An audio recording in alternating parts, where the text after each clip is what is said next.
February 26th in the amount of $568,339.75. Do we have a motion to approve payment of the bills? So moved. Second.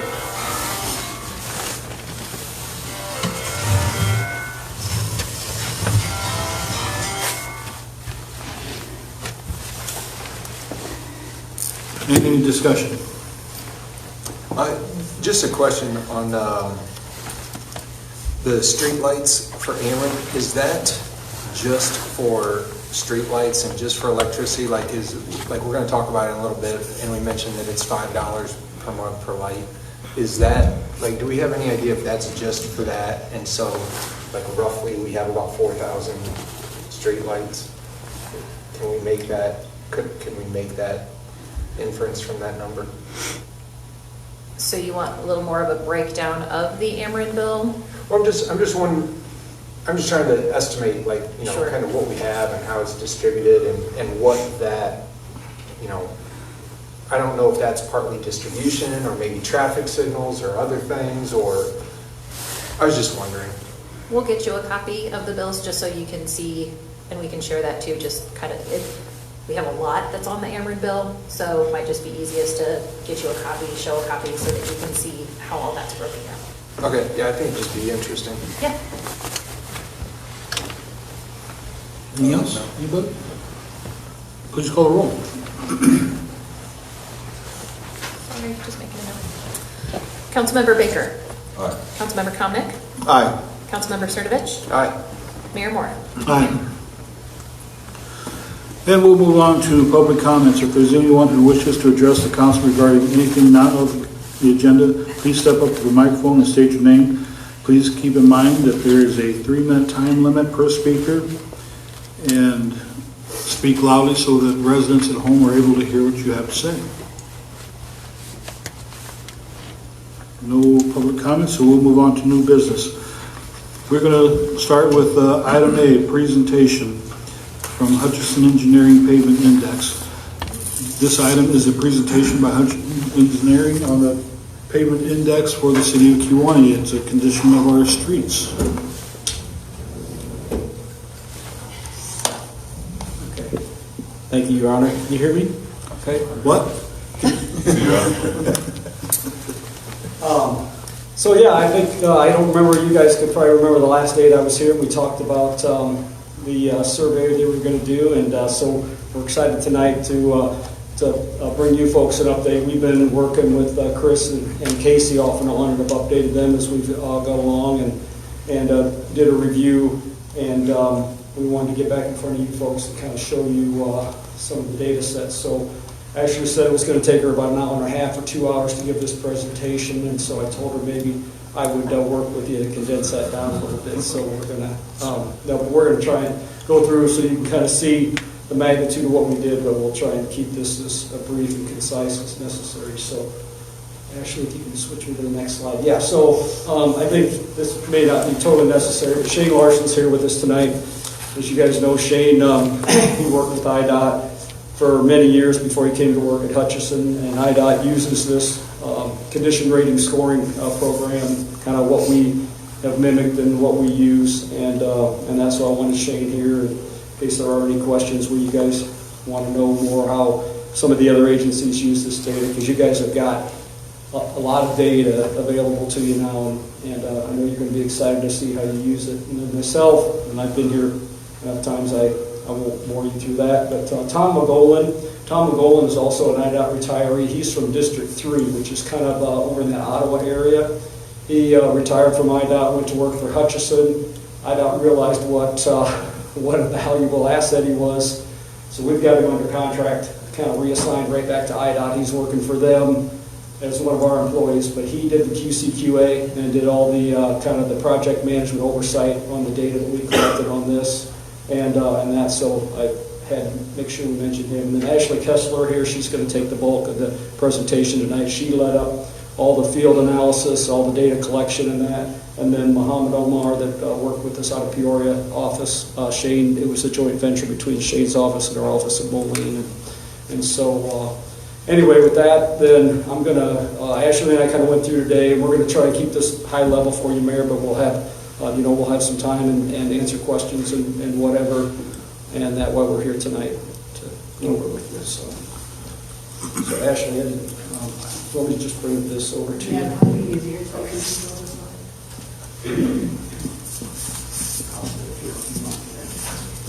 one.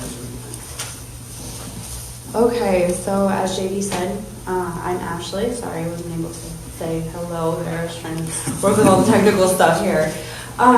So I'm one of the engineers here at Hutchinson Engineering, and I'm one of the engineers that did the condition rating survey for the city of Kewanee. So the way that we kind of did this is we conducted basically a surface level condition survey of all of Kewanee's locally owned roads.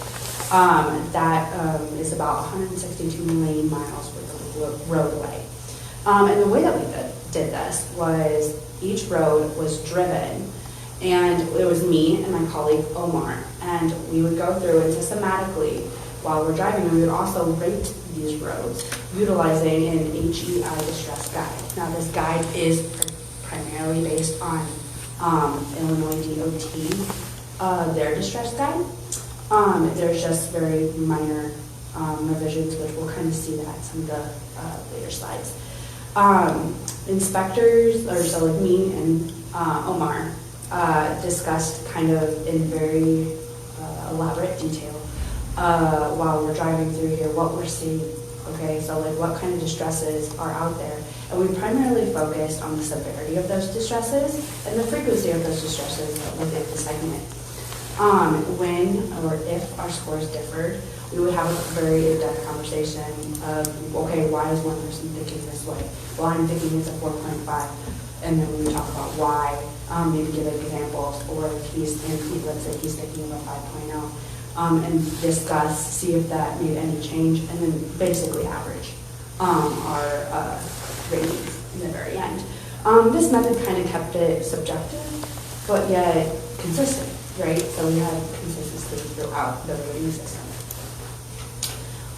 So the way, or the scoring system itself, is kind of a range. So we range from 1 to 9. That range then gets broken into various categories. So as you can see up here on the slide, a poor range is anywhere from 1 to 4.5. Fair is 4.6 to 6. A good is 6.1 to 7.5. And excellent is 7.6 to 9. Now, keep in mind that excellent is generally kind of hard to get. Those are more your roads that have just been poured. So, so like a 9 is like a road that's been poured within 1 day. So just keep that in mind. So here we then utilize, as I referenced prior, the HEI distress guide. And kind of determining what category and range these roadways would fall into. And here you can kind of see, we put up a picture. So this is directly from the CRS manual for Illinois DOT. So this is directly from their manual. It gives various pictures, examples, and then it kind of gives you a little snippet of why they chose that rating. So for this roadway, they chose a 5.5. They based it on various cracking features versus rock longitudinal. Here, we also did something that is extra. It is not part of a typical CRS rating, which is we analyzed the drainage throughout the project. That, however, was not taken into consideration for the scoring, but just part of a bigger picture, which we kind of get into on later slides. So this is the HEI distress guide. As I said before, it mirrors pretty much the IDOT distress guide with minor differences. But now what the distress guide primarily focuses on is various factors. So first you start with looking at the surface type, right? So is it HMA? Is it concrete? Is it jointed? And then you go and whichever one category it falls under, you then analyze the types of distresses within that roadway. So once we go through and we figure out, okay, most of your roadways are HMA. So we were able to kind of stick on one part of the distress guide. And That then gets broken down to, like I said, is the types of distresses. So like your edge cracking, your longitudinal cracking, your alligator cracking, those types of things. There's an example right there. Those are the ones in green where you have various distresses, and you have them at like T1 is edge cracking. So your T's, your U's would be permanent patching, etc. And that's for various. So it's about 2 or 3 pages worth of distresses. Then we focus on the severity. So how bad is the cracking? On some of them, we have a type of thickness variation, anywhere from 1/4 to 1/2 inch. Then next we go to frequency. So how frequently are we seeing this distress along that segment? And after taking all of those into consideration, we then go through that CRS manual, we look at our examples, and we determine where that roadway falls in for the rating. So, as an example, this is a roadway, Fullerton Court. This one is within our poor category. So, this particular road was from East Garfield to Edward Street. Here we gave it a rating of 2.8, and as you can see here are various comments. So these are comments, these refer to comments. So W4, so that's going to be your weathering. The 4 also kind of determines where you're at on that severity and frequency level. So if we went back and looked at the other side, you kind of notice where it had like T1, T2, T3, T4. So the farther down you get, the bigger your number, the worse it is, and the more frequent it tends to be. Then you have a P4, which has to do with patching. L4, which is alligator. You have N, which is rutting. So, your real deep bumps and your kind of divots from the wheels and from, the wheel areas and things like that. Then you have T2, which is your edge kind of breakup. And then also here, like I said before, we actually did do a drainage analysis here. So in this certain area, we kind of determined that there is some drainage issues. You can kind of already tell by the pictures that it appears that the yards are sloping inward. So that could be a factor that if the road were to be reconstructed, you would have to take into consideration. And here I'm going to run. Let's see,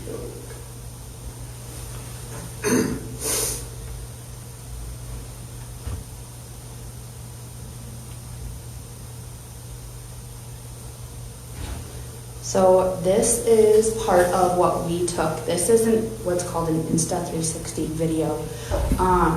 And this gives you kind of a good look here of what's going on out there. I don't know how well you can see it. But you're able to manipulate this video so to kind of give you a better look of, it doesn't give you as well of a look of drainage. That's why we tended to be very descriptive in our drainage comments. But it gives you a better view of the roadway, the surfaces, the distresses, as you can see out here. For this particular roadway, you can see there's tons of alligator cracking. That's what all of this is, and it's all throughout. The edges are extremely deteriorated, they're unraveling. Those are those patches that I was referring to earlier as well. And you can kind of see they're all throughout this road. And this is one of your ones that would be considered the poor. So this is why we came up with that rating.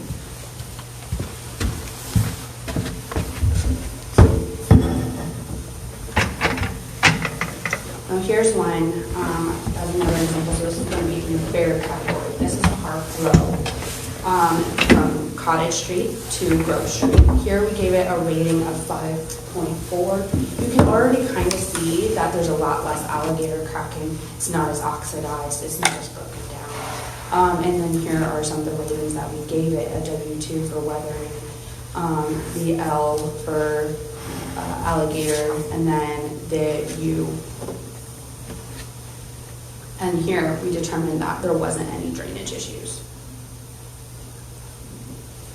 Wait, there's no drainage issues where? So this was for Park Road. Liberty. And there's, It might be easier to. There's kind no of- drainage issues? Yeah, there's not, like, anything that we find substantial or, like, not able to, like, deal with that maybe would be affecting the pavement. So see, it's fairly flat, but you can see, like, right in here, it has a nice little ditch, and then the water, it has somewhere for the water to go. The water's able to disperse, right? So it's not gonna be just sitting on top of the pavement. Here you can also tell, like, if you went back a little bit, there's like little ditches here where your water's able to, so if you're gonna have a high center line or a decent size center line, sloping at 2%, you just raise that center line up, depending on topography. But then it would kind of roll down into these little ditches that you do have here, and be able to infiltrate. So you also have the ability to make those changes. It's not gonna be massively costly. There are a couple of details that we took into consideration when rating if there was a drainage issue out there or not. For this one, kind of going back to distresses, you can see there's some transverse distresses, but if you kind of notice, I know it's moving a little quickly, they're not frequent. So they're not back to back to back. Where if you looked at that last one, it was all over the road. I mean, you had no separation in frequency. Here we just have some very tight, but yet minorly frequent cropping. So this is one that we would consider a fair road.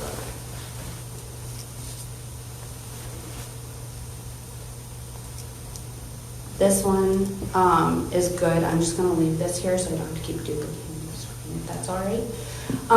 So this one is one that we considered to be in a good condition. So this is East Garfield Street. And it's only a section, so it's not the entire road. Please note that. You can kind of see too, there is this right here. So this is an exhibit. Something to mention is that when we're rating these roads, they don't always stop from like block to block to block. It depends on where the joint is, so where you would start a paver and end a paver, and that can be fairly easy to distinguish when you're out there. So one segment might be longer than the other. But here, this portion was considered good, and here this segment went from Highway 34 to Willard Street. And we rated it about a 7.5. And as you can see too, the comments, there's very few and they're very small. An N1 for rutting, which is, kind of typical, especially after this almost looks like it was paved fairly recently. But with driving, especially HNA, there's a little bit of sagging in there. So, but they're all very low numbers. There's N1, your O1, which is your minor transverse cracking, and then like your Q1. These are all just like typical cracks, like your longitudinal, which is longitudinal cracks, but that generally kind of like show up due to the paver. So the jointing of the paver, so the paver will pave one section and pave another one. Here we determined no, and the main reason is we kind of noticed it looked like in this area we had some storm sewer updates here. As in the picture, you can kind of see, which you'll see even better in the video, you can kind of see that the curb and gutter looks fairly new, primarily on this side, and the sloping out there looked really decent and looked really good, and it looked like it was directing the water to the storm sewer system, which is what we want. So it didn't really appear to have any issues.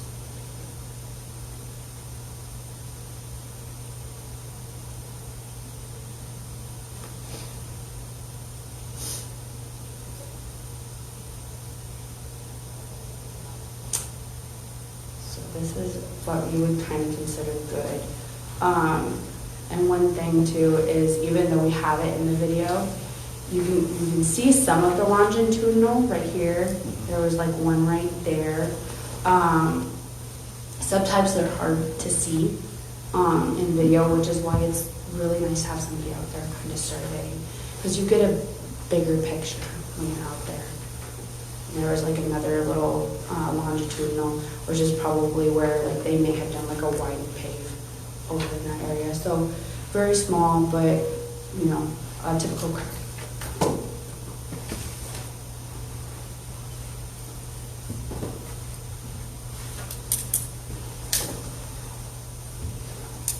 Okay, so in the end, we obtained quite a bit of data, as JD said.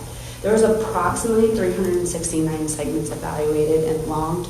Now, as I kind of stated previously, sometimes that was us breaking them into shorter pieces, and sometimes that was us breaking the roadway into longer pieces. So there's 369 segments, but there's much more for blocks and things like that that were evaluated. There was approximately 365 data entries into Excel. So as you can see, here's our large Excel file. And this is where we would put it in there, and we put the street name, we put the from and to, we put our rating information, why we got determined that rating. So it gave you all of the information of the distresses, the stormwater impact, and why we felt like, yes, it applied. No, it wasn't an issue. Your total length of that segment, and then additional comments if needed, because there were some that, we needed a little bit extra knowledge as to why. There was about 296 videos filmed, and that would be the 360 videos.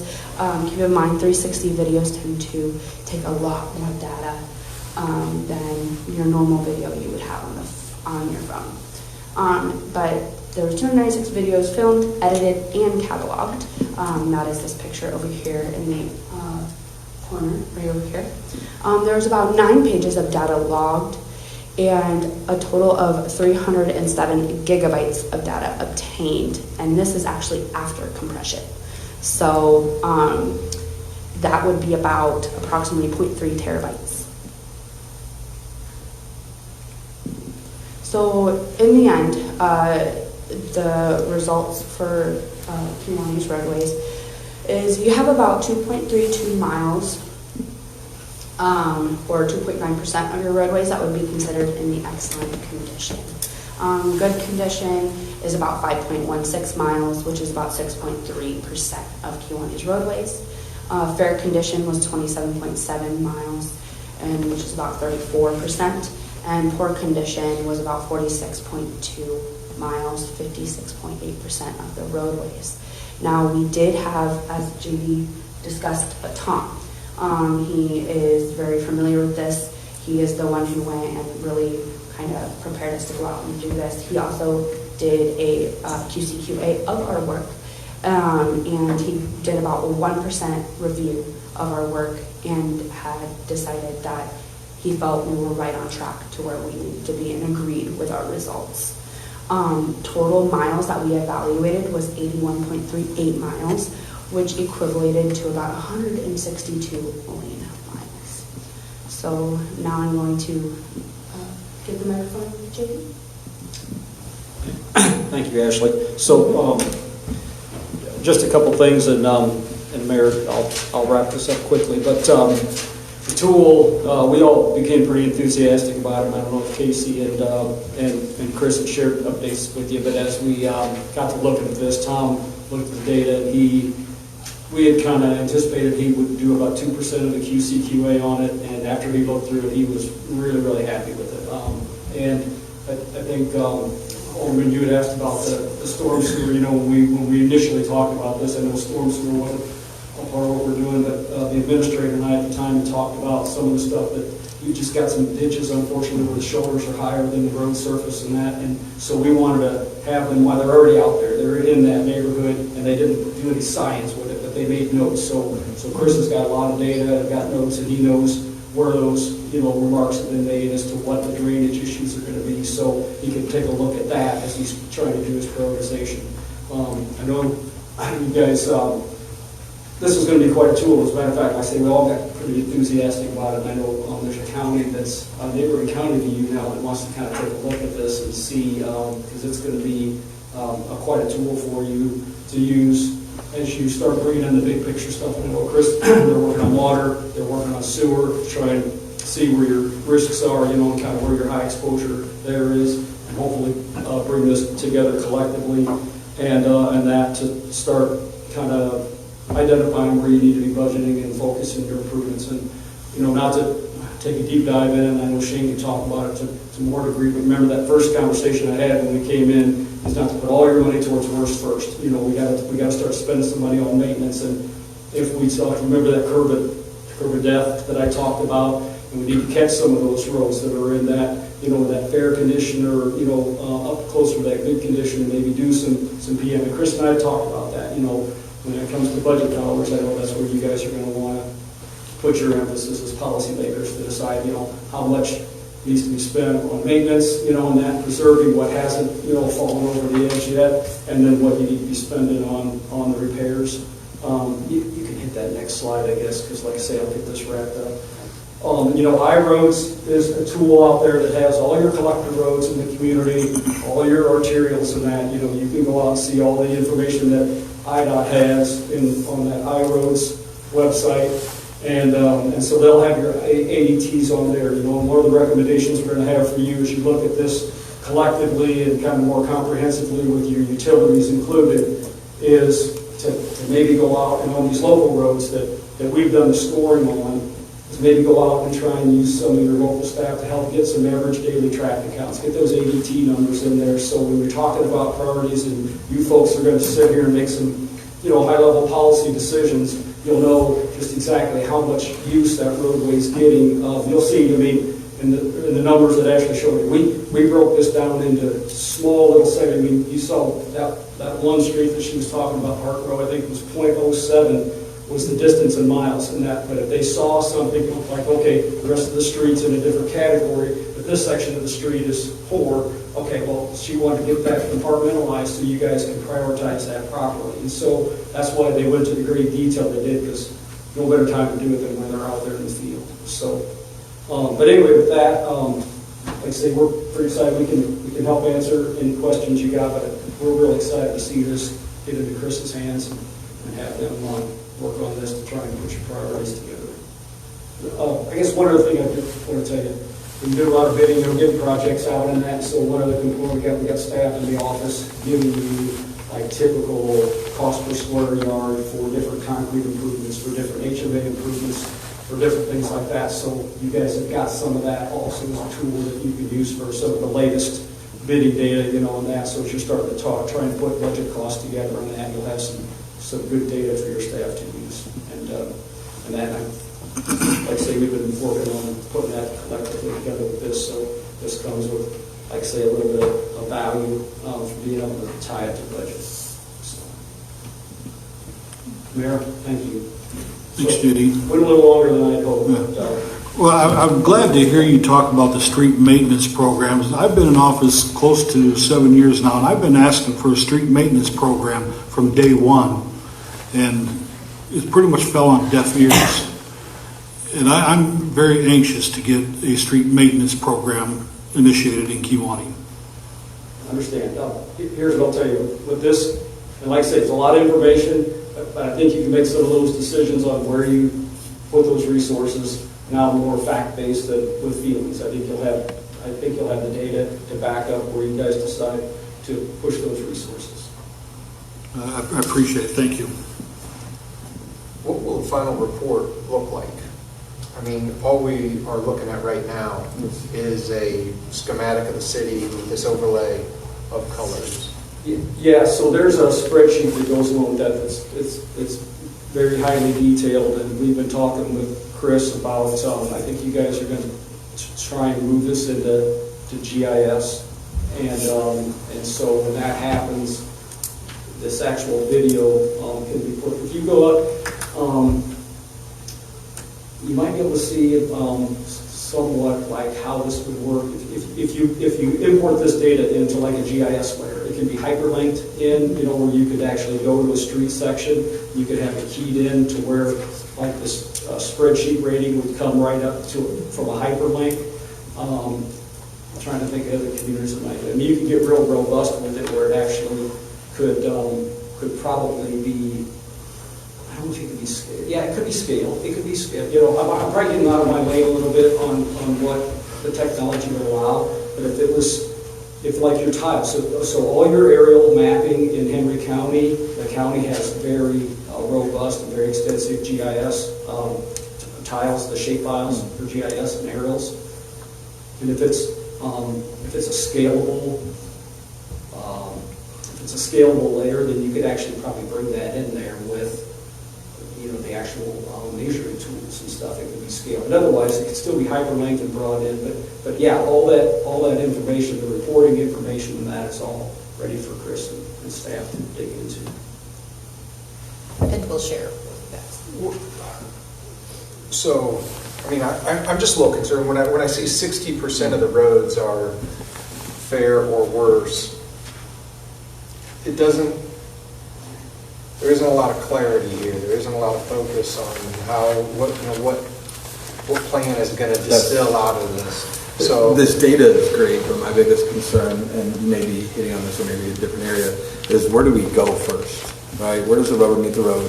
And how do we put a plan together that's comprehensive that this section of town, this is what we got to take care of right now? Because ideally, we talked about this 8-9 years ago about going out and getting a bond and getting all the roads done within 2 years or so. And I'd like to see that happen with the future, basically the half-cent sales tax that we just did are going straight to roads. So let's bond it out. Let's do a 10-year sunset on it or something, and let's get these roads done. But these are great. All this data is great. We got all the condition of the roads, but where do we start and where do we go from there? And that's what I'd like to see next, is I'd like to see us put a comprehensive plan together that these roads have to be done. And it doesn't have to be concrete that year 1, year 2, year 3, but a starting point, because right now this data is just that. But until we put it into a feasible plan that has some actionable items to it, we really aren't going anywhere. Chris, is the data that you're receiving a preliminary in a format that's usable in the program that you were putting together? Are you happy with that? Yes, it is. I'll take it. And how do we use this along with the sewer, the water, all the other stuff? And there's a lot of collaboration that needs to happen to make sure that we don't do like we have done in the past. We got a nice, beautiful road, and the next thing you know, we're tearing up a chunk of it to replace the sewers underneath. Yeah, so, first of all, the data set provided in the spreadsheet and the tables that they've produced is like directly translatable to GIS asset tables, so that I'm happy with that. It just has that tag with latitude and longitude at this point.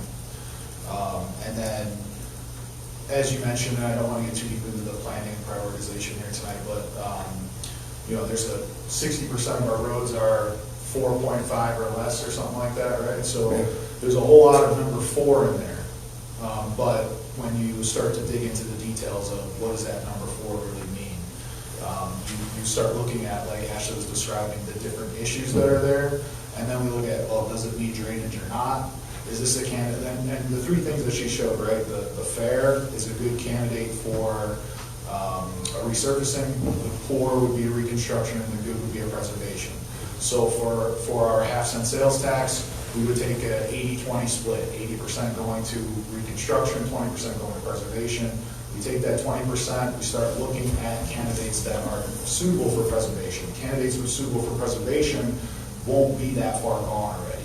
So now we've already eliminated 60% of the roads for that 20% of the budget that we've set aside. So that 20% of the budget, now we're only looking at 40% of the roads. Where do we apply it? So you can kind of see how just looking back and forth between the data set and what we have, we can start to narrow that window down to the point where we have a comprehensive plan for 2 years of preservation activities at full time for all of our staff. Yeah, I mean, I think that's great, but then the other percentage that we have to reconstruct, redrain, I'd like to see that, because those are the roads that people are complaining about. That the 20% you're talking about, allocating to the 40% of those roads, those aren't really the big complaints in town. And so when people start seeing these 60% of roads that fall in the 4 category, when they start seeing those in their neighborhoods to be, reconstructed, rebuilt, and things happening there, that's when they realize that this half cent that we're spending to do this, that's when it matters. Because the roads that we're talking about that we're going to take care of first, or the preservation, and maybe not take care of first, they're not complaining about those roads, and those don't matter to people right now. It's the ones in their neighborhood that potholes and things that they got to go around, and all the, everything that's happening in those roads, and that's where we need to really focus on getting that plan together. Because I agree with you, We got to preserve those roads, and we got to do everything that we can to keep those in good condition today, and that's great. But I would like to see the other side of the coin, the 60% of the roads that are in poor condition, and put that plan together. And that's where people really care. And that's what's going to meet the hearts and minds of these people that are spending a little bit extra money when we promise them that this money's going to the roads. And we have to back that up. And so this is just obviously the first step. Absolutely. And so all of that, now that we have the information, we have to digest the information and then get Hutchinson and CMT and Public Works and you guys all in the same room and then come up with that plan. For sure. So I think we all understand that that's the important thing, but this is just the first step. And that's why Hutchinson is here tonight to explain what they did and how they did it so that we can then take that information For collectively sure. and move forward. So I don't want to get hung up that, yeah, that's what we need to do. The end goal of and what we're doing we need with to all do this. it, but tonight is just, here's the information. For sure, but to the public out there, they're looking at this information saying, well, it doesn't fix my road. And so just describing what the first step is and what we're going to be doing beyond that. Yeah. I think we owe that to the public that are watching out there right now, that are paying $0.50 more for our roads. Sure. Yeah, absolutely, and just to cap it off, both those activities can be done in tandem. Good. We can do preservation and reconstruction at the same Absolutely. time. So you'll see both happening at the same time, and yeah, hopefully that makes people more aware, and yeah. Good. And that's all I, want to get to is that people, I know we got to plan it and do all that, but we use this information and then take that next step forward. Were the highways analyzed? No, No. So- if you look actually at the 81 is exhibit, blue. everything in pink was not rated. So it was only things that were locally owned. And the reason is they're either state-owned or township-owned, federal, or, so you guys do not have the responsibility of repair. Okay. In the exhibit that we're looking at here, they are coded either red or blue. And obviously, we can tell that they're not correct. So I just wanted to clarify whether or not they were analyzed or not. Oh, yeah, that's because that was due to the picture that was taken. So like it was just a picture that was obtained off of a website for our background, so it just showed up red and blue, and that's why in here we kind of fixed that. Okay. With changing the colors. So if you went and look up at the bigger one, that was my main exhibit that I really wanted to show you. That was more like a little snippet. So you can't really dive into that one, unfortunately, and see it. This is our final product, where it shows you the not rated ones. And all the not rated ones, which are in blue, you own them, but they're gravel. They're either gravel or they're brick. So there's no distresses, right? There's nothing to analyze. The ones that are in pink say not rated, owned by others, and they're all highlighted. So if you you still have to get a little bit closer to that one, but they're in pink to distinguish the fact that they're not owned by you. Okay. I think something else to point out too is just with I think getting organized, helped us pick out projects for grant funding too. I mean, we helped Orion, they had a project they were moving along that was a high priority for them. They got 1.5 million.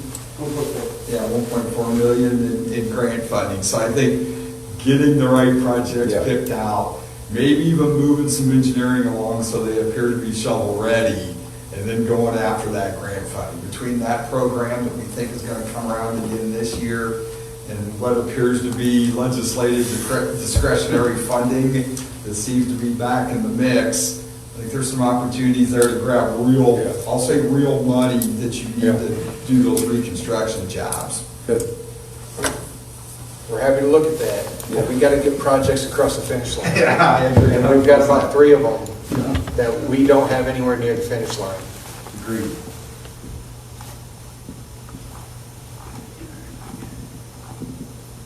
Okay. Well, thanks again. We'll Thank get you. ourselves cleaned up and get out of here. Thank you. Thank you, guys. Thank you. Appreciate all the hard work. Okay, we'll move on to item B, resolution authorizing the city manager to execute a side letter of agreement to the existing collective bargaining agreement with the International Association of Firefighters Local 513. This is a request from Fire Chief Welgat for a side letter of agreement pertaining to firefighter training and monetary compensation. Most often, the side letter of agreement is the result of an oversight on a contract negotiations or the result of a grievance. Do I have a motion? So moved. Second. And discussion.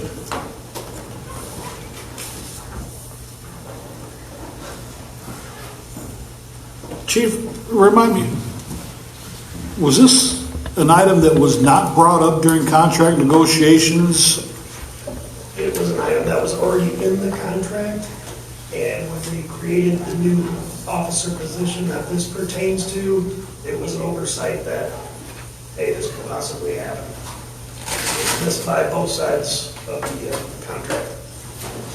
Okay. And this is a very rare occurrence that this would happen.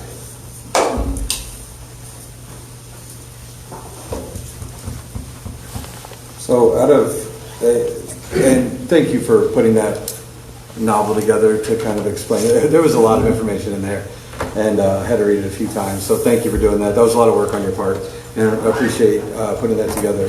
So just for my understanding, we've got captains and lieutenants and engineers that all get special, that qualify if they were to have this special training and they could get the extra stipend, right? Okay, and we have 3 captains, 3 lieutenants. How many engineers do we have? 6. 6. Out of those 6, how many of those have this special training that could qualify for this? 3. So we have 3 engineers that don't have that could do this instead of this non-leadership position and fall under the current contract that we have today, correct? Correct.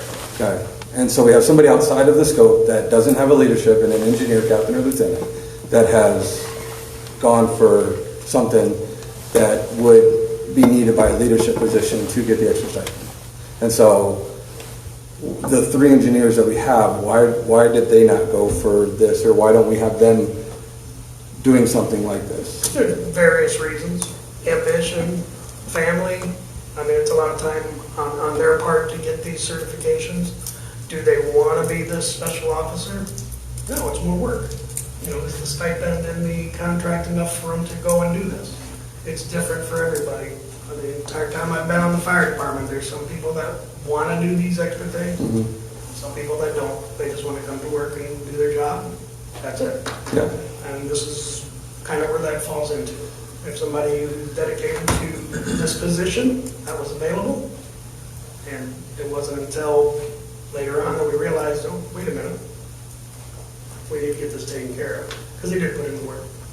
So if we open up the contract and allow this side letter of agreement, I remember it had 5 positions that there could be, or looking back, I think it was last week, there's not just this one, but there's other trainings that could be done that could fall under a non-leadership position that we would... Not really. Without getting too long-winded here, it is a very rare situation that's Sure. happened. Most of the time, these positions are done by members who are higher in rank for obvious reasons. This particular officer position that was created with somebody to take over these demands and keep things in line.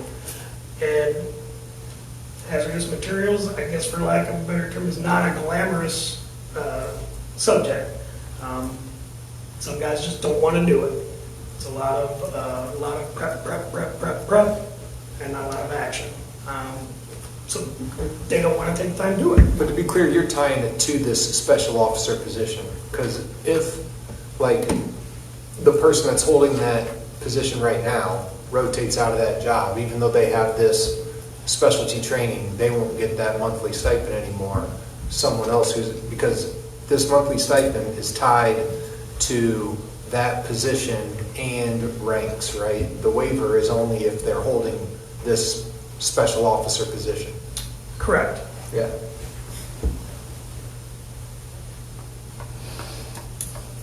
So that's what got me to get, when we vote, Sure. As a concept, I don't subscribe to continuous pay for education unless it's tied to a position requirement. And so, because you kind of tied it to this position, I think like that's what I appreciated in your approach. Any other questions for Chief while he's still here? I just really appreciated the breakdown you gave. That was very good. Any comments? Yeah. Well, I personally don't always agree with, even though it was an oversight from both sides, I would prefer that this be handled in contract negotiations rather than a side letter of agreement, but I can appreciate the situation. That's all I have to say. I do want to make one point on this. A couple of you have mentioned you're not in agreement with opening up the contract. And specifically, a side letter is done so no other part of the contract is open. It pertains to this one clause and that clause only, no other aspect of it. Fully understand that. I still, It's just hard when we negotiate other contracts, and there's times where it benefits the city, and we've had side letters to do things, and the unions have said, nope, unless it benefits us. And we had a health insurance that could save the city $50,000, and it was a no. You know, and so it's sometimes it just gives that, like, you know, the push-pull. Like, if we're willing to give, we need some on our end too. And that's the hard thing, you know. And it's not just you guys. We're dealing with 3 different unions, and so it just makes it difficult to open it up for something when, if we were to do that, do we always get the yes when we're trying to do something beneficial for the city? It's a no, 90% of the time, you know. And that's the whole issue with, and it's not opening up, it's a side letter, but if we wanted to do that, it's not always favorable to us. Appreciate it.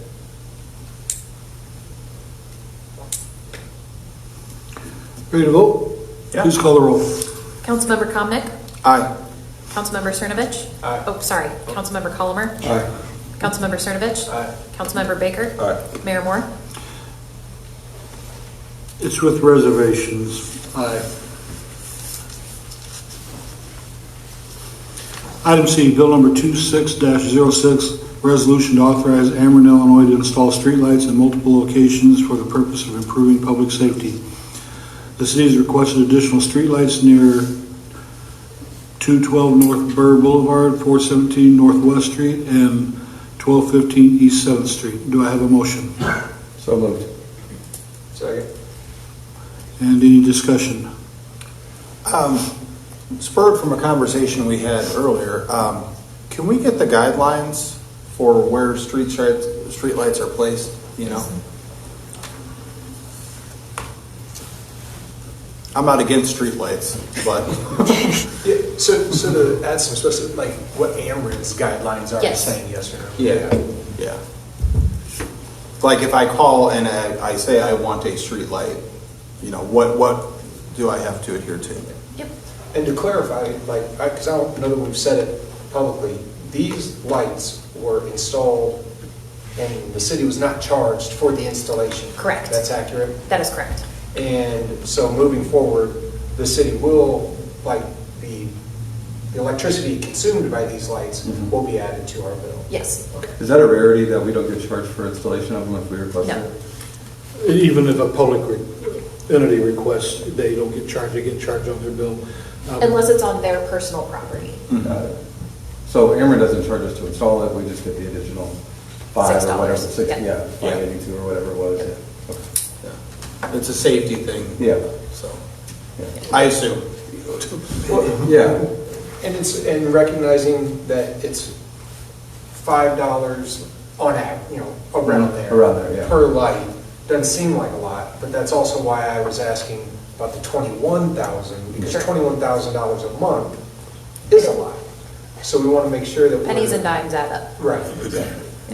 Does that bill actually, and I know you're going to provide it, but does it actually break it down, like per device, so to speak, or? I have it right here. Come on up, Courtney. So the other question I have is, I noticed around town, there's some lights that are not LED, and some are older, So the older lights, as they're going out, are being replaced with that's the what I was new gonna lights. ask, so what's the focus on, so as they burn out, that's when Ameren will put in LED, but we're not Yes. gonna take an existing light that's still working and Correct. functional. Yep. Okay. So I have one right near my house, I was and gonna it went say, out otherwise not too that's long ago, maybe a like a mile year long. ago. And so I called to let them know that it was out, and when it was replaced with an LED Okay. light. So Okay. just as. So through time? Yeah, they're not gonna go out and spend time and money to change Yeah. bulbs that are currently working, just Gotcha. as they're going out, they're being Okay, replaced. I was wondering, if this brought my attention to streetlights, and I was looking Yep. at it and realizing, wait, we got LEDs here, and we got the halogen or whatever they are Yep. over there, so why do we have that? So if someone wants to change the lights, they have to go through city council, if they need a light change, or Amber themselves. So if they want a new light, a light that there isn't currently one, they can call Ameren and request it, but Ameren's gonna probably send them back to us. So they can request it through us, or we can request it, but you guys have to approve it because it does add charges to our bill. So it has to be a resident ask for it, like down my street, there's a dark area, like really bad, but does that resident himself have to request it? So the resident, I mean, somebody is Or welcome did I to call advise up you? here, and then, like, we are the, kind of the go-between to Ameren. Like, we've had these requests. Do these follow your guidelines, which I will get, so we know what those are? And they'll say, yes, we agree, these spots need lights, get them approved, we'll put them in. So we approve it because we're going to pay for it. Yes. And then it meets their guidelines for placement. Yes, Or if a private entity, private household wants to put a street light in, for instance, my daughter had one put in front of her house that did not meet the guidelines for, and I don't know what the specific guidelines are, but I know she was told it did not meet the guidelines. So when she had them install the light, it is actually on the inside of the pole rather than out of the road, and she gets charged that $5 a month on her power bill. That saves my next question I was going to ask, why some are inward and outward. Interesting. Thanks. outward we pay, inward they pay. We'll just flip them. Yeah.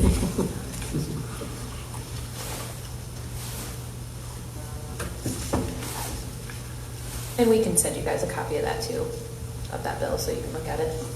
Yeah, I was mainly curious about the grouping. It's gonna take some higher level analysis. Yeah. A plus B doesn't equal C. Typical bill, they've got, It's a lot. it's a lot. So, Yeah. anyway, For the matter at hand, are you ready to vote? yes. Call the roll. Councilmember Cernovich. Aye. Councilmember Baker. All right. Councilmember Comnic. Aye. Councilmember Colomer. Aye. Mayor Moore. Aye. Item D, Bill number 26-11, resolution to award cash rent farm lease to Dana Peterson. The city owns several parcels of land that add up to 48.3 tillable acres. Rather than allow this property to sit idle, we put it out to bid so interested parties wishing to farm the land may place a bid. Do I have a motion? So moved. Second. And any discussion? Please call the roll. Councilmember Baker. All right. Councilmember Comnic. Aye. Councilmember Colomer. Aye. Councilmember Cernovich. Aye. Mayor Moore. Aye. Item E, Bill number 26-12, resolution authorizing the execution of an intergovernmental agreement between the City of Kewanee and Weathersfield Community Unit School District number 230 regarding police security services for extracurricular activities. When different governmental bodies choose to work together for a mutual benefit, an intergovernmental agreement between the parties takes place. Weathersfield School District number 230 has requested an agreement with the city to provide security personnel at special events held at the school. Do I have a motion? So moved. Second. And any discussion? You said special events or every? Special events Special when they events. request. So what is the notice? Like, how does that work? Like, is there a certain time frame that we gotta be notified by so that we don't have overtime, or? So there won't be any overtime, it's a special agreement in the contract, and we have the same kind of agreement with Your Kewanee schools. That is, their rate of pay is based on a new officer's rate of pay. It's paid by the school, according to the process that it charges them. So we don't, like that officer, if they've worked plenty of hours and they are entitled to overtime for working extra, if they get. Yep. So, a couple of questions on pension and line of duty disability. Okay. Is there any, like, if you are off duty mowing your grass and you get injured, is your is there any line of duty assessment for disability that you may request? So not in line of duty, there would be like a medical disability. Okay. In general through the pension. Mhm. However, if it's an on-duty or a line of duty, then it'd be something that was like a police action. So for this circumstance, yes, if something terrible was happening and they got injured, that could be a possible pension issue for like a line of duty. Is that different than than what was occurring before? I read that, before the understanding is that they were off duty, now they're going to be on duty. And I just want to be clear about what the city is accepting. Right. So if they were there and had any basic action under the color of law, is what they call it, and enforce something as an officer, I could be going to a gas station on a Sunday and that place gets robbed, let's say, and I take action and something happens, I'd be acting under the color of law, under my duties as a police officer. So we were still kind of on the hook for that, I guess you want to call it that, but moreover, it's getting the agreement in so we know that these officers are out there, and if something does happen, that we're going to be there, instead of possibly there wasn't like private security going on. Well, and that's fine. I just want to make sure that the city is appropriately compensated and that risk and financial burden is distributed appropriately. Right. I know that with another school district, you've got officers that are basically having their full annual salaries covered. Is that accurate? I mean, it's a different context. So they actually, when you see an officer like the SROs at a basketball game, they're getting paid in the same manner as we're talking about right now. That's not under their regular duties as the SRO agreement. They pay the 75% of their salaries and some other costs. So that's the same kind of agreement we have now, is where they're getting paid a little bit extra to be there. Okay. And then lastly, like overtime and how that pertains to potential pension impacts.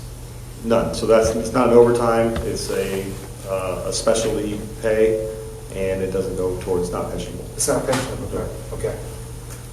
All right. And overtime's not pensionable, just so you know that too, for us. For the city, is that, so that's Yeah, different than state? If you want to, we could change that. That'd be. No. I'll go back. No, I'm appreciating the clarification because I mean at the state level. At the state level it is, yes. Okay. And ours is not. All right. I appreciate that. Yep. Anything else? Please call the roll. Councilmember Comnic. Aye. Councilmember Colomer. Aye. Councilmember Cernovich. Aye. Councilmember Baker. Aye. Mayor Moore. Aye. Item F, discussion only, drug ordinance for tianeptine and kratom. This is a discussion item concerning tianeptine, also known as gas station heroin, and kratom. Chief, back on the hot seat. Right. So I gave you guys some information. We'll start with the tianeptine. That kind of came up in a conversation with another administrator of a different department. He went to some training and said, hey, you ever hear about this? I said, nope. So I had an officer check around to see if it's in our community, which it was not, that we could find at 3 establishments.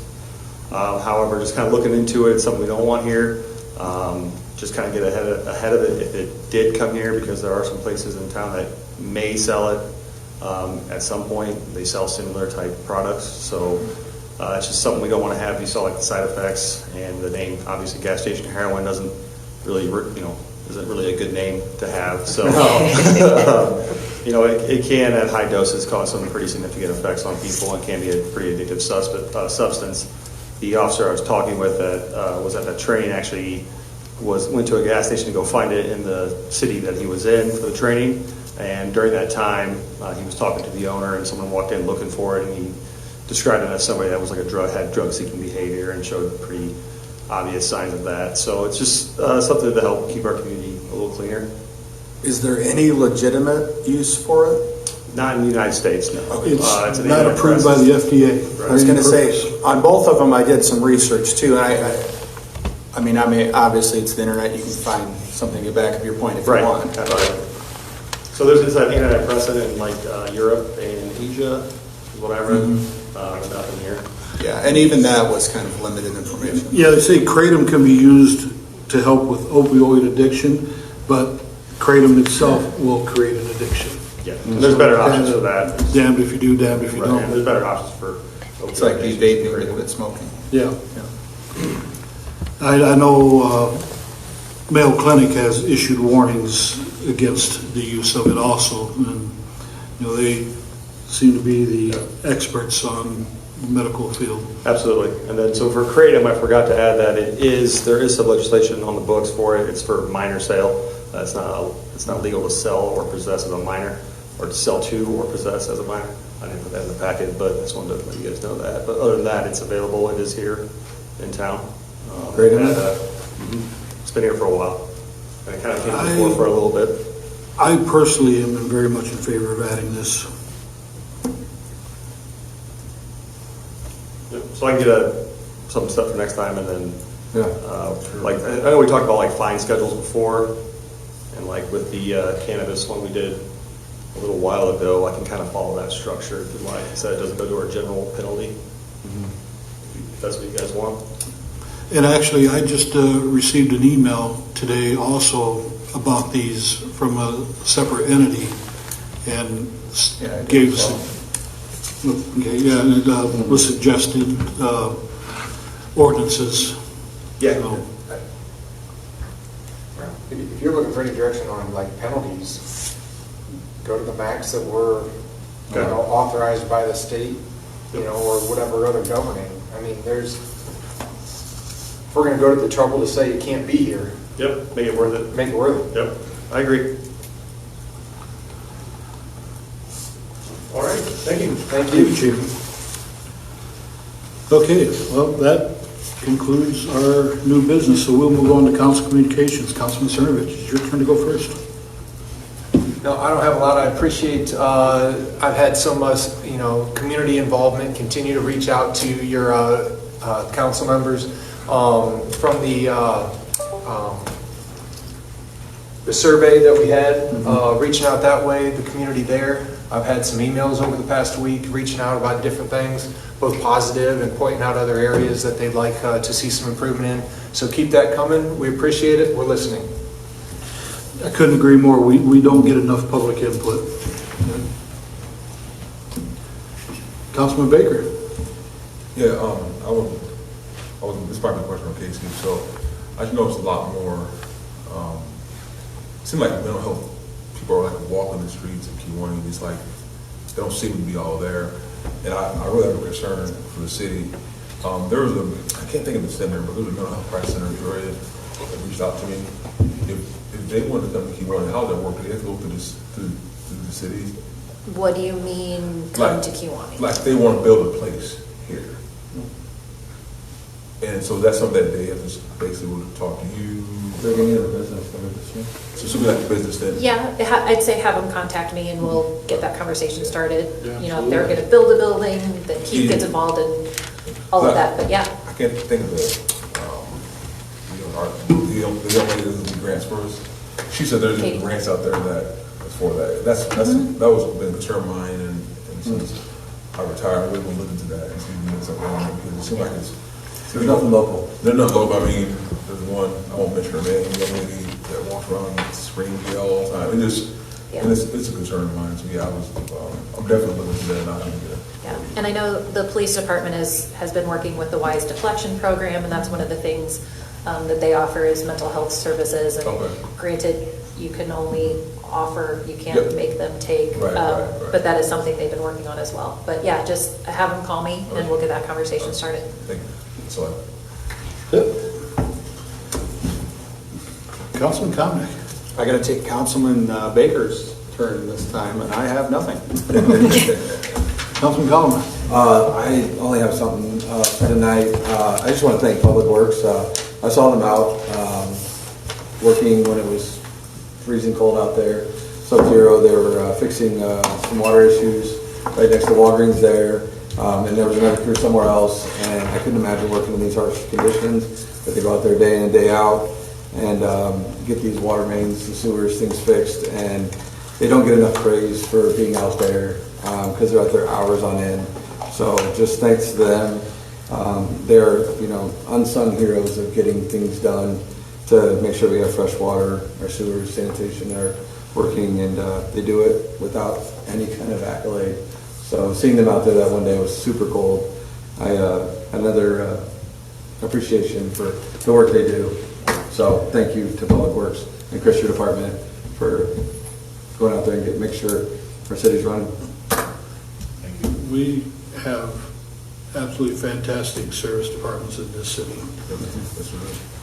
And I know that they appreciate that. I was in Chris's office, we were talking about something, and James Maxon, Water Division Foreman, was in there, and they had just the Saturday before, when we had one of those first cold snaps, and then we got a bunch of snow throughout that day. There was a water main break, and they were out there, and I said the same thing. I was like, I know it's your job, but thank you, you're seen, and they do appreciate hearing that. So one other thing, Casey, had reminded me what I was going to say. So anybody out there, if you see them on a cold day, bring them a hot chocolate, bring the crew something. Like, I'm sure that would help them, warm them up a little bit. come or tell close, them but thank not you. too close. They'll come to you the Yes, rest of the way. don't 'cause go job into the sites, we don't hole, wanna- but just go to the edge. And I mean, I'm sure, a box of Joe or something would be nice for them, because they don't get enough of that, so. Very good. Well, Mike, I'm following your lead. I have nothing. I don't believe we have any. We don't have any city announcements, but I would like to congratulate Tyrone on his Oh, retirement absolutely. today. I feel remiss. I know you're going to enjoy it. Yes, sir, I will. How about a motion to adjourn? So moved. Second. Please call the roll. Councilmember Cernovich. Aye. Councilmember Baker. Aye. Councilmember Comnic. Aye. Councilmember Colomer. All right. Mayor Moore. Aye.